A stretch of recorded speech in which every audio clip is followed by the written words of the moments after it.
Maintenant tu le sais, j'aime créer. Dessiner, inventer des histoires, jouer des jeux de rôle, faire de la pâtisserie et surtout partager tout cela. Je me souviens que quand j'étais en primaire, je présentais souvent des petits projets d'art à mon maître d'école. Et celui-ci me proposait d'animer une partie du cours pour montrer aux autres comment j'avais fait. C'était une super expérience, parce que tu commences à présenter des projets devant ta classe, souvent au collège ou au lycée. Et le fait de pouvoir faire cela en primaire, surtout que j'étais timide, ça a débloqué pas mal de choses chez moi. J'étais beaucoup plus à l'aise à l'oral, et je pouvais mieux communiquer. En plus de cela, j'étais super fière de pouvoir prendre la place du maître, même si c'est pour un petit moment. Et j'étais surtout hyper heureuse de pouvoir partager mes passions. Plus tard, en grandissant, j'ai découvert que j'aimais aussi aider mes proches à trouver leur voie, leur donner des idées, partager ce que j'avais appris. Mais surtout, je cherchais également ce qui me faisait vibrer. Et c'est aussi là que le bilan m'a aidée. Je voulais plus seulement m'épanouir, j'avais aussi ce besoin d'inspirer ceux qui, comme moi, se sentaient bloqués ou perdus. Donc pendant ce bilan, j'ai pu mettre des mots sur ce que je ressentais depuis très longtemps. Mes valeurs profondes, mes talents naturels, mon mode de fonctionnement, le type d'environnement dans lequel je m'épanouis, et surtout, mes sources de motivation.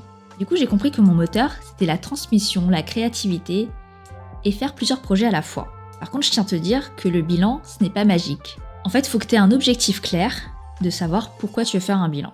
Donc cet objectif, ça peut être le fait que tu ne sois pas épanoui dans ton travail actuel, et tu aimerais savoir dans quel domaine tu pourrais être beaucoup plus épanoui. Ou bien, tu te sens bien dans ton travail actuel, mais tu sens que tu as fait le tour et tu aimerais savoir qu'est-ce que tu pourrais faire comme autre métier pour gravir les échelons et donc savoir quelle formation et comment tu peux être accompagné.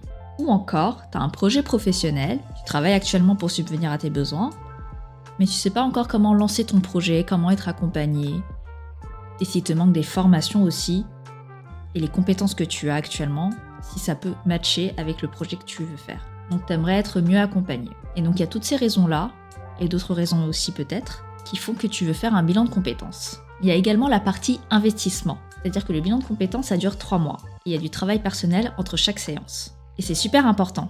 C'est pas comme les devoirs à l'école, où t'étais peut-être pas super investi parce que c'était une matière qui ne te plaisait pas. Là, c'est vraiment toi qui as décidé de vouloir faire ce bilan, donc ce sont des devoirs qui te concernent toi. C'est-à-dire que c'est pour ton avenir, pour que tu te sentes plus épanoui et que tu te sentes mieux dans ton avenir professionnel. Ton consultant il te remet un document à chaque fin de séance et tu vas travailler dessus pour les prochaines séances. Donc ça se trouve, tu as répondu quelque chose assez vaguement et pendant la séance, ton consultant va essayer d'être plus précis et te poser des questions pour savoir exactement ce que tu as voulu dire en répondant à cette question. Donc c'est super important. Avant, moi, j'avais envie de faire ça toute seule. Je me suis dit, je ne vais pas payer pour le bilan de compétences, je vais garder cet argent-là pour faire une formation. Parce qu'il faut savoir que le bilan de compétences, ça coûte environ 2 000 € et peut être financé par ton CPF. Mais sauf que toute seule, c'est vachement dur. Et puis les tests gratuits, ils ne t'apprennent rien. Les consultants, ils ont une vraie expertise. C'est-à-dire qu'ils vont te poser les bonnes questions pour pouvoir mieux te cerner. Et d'ailleurs, pour savoir comment trouver le bon centre de bilan de compétences, et comment moi j'ai fait, c'est que j'ai suivi mon intuition.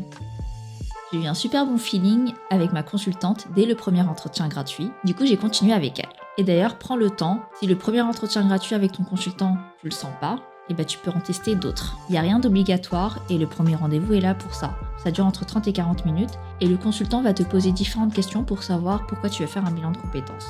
Si tu sens que le feeling ne passe pas, surtout fais-toi confiance et teste-en un autre, jusqu'à ce que tu trouves la bonne personne. Ce que j'ai appris avec le bilan de compétences aussi, c'est que tu n'es pas obligé de te cantonner à un seul métier. Il me restait 3 ou 4 séances avant la fin et j'avais interviewé plusieurs personnes de différents métiers, des métiers que j'avais choisis, qui pouvaient m'intéresser, et il y avait quelque chose qui me tracassait. J'en ai donc parlé avec ma consultante et elle m'a tout de suite rassurée en me disant que j'étais pas obligée de choisir un métier spécifique, parce qu'elle savait pertinemment que j'allais pas rester dans un métier et que j'avais envie de faire plusieurs projets à la fois.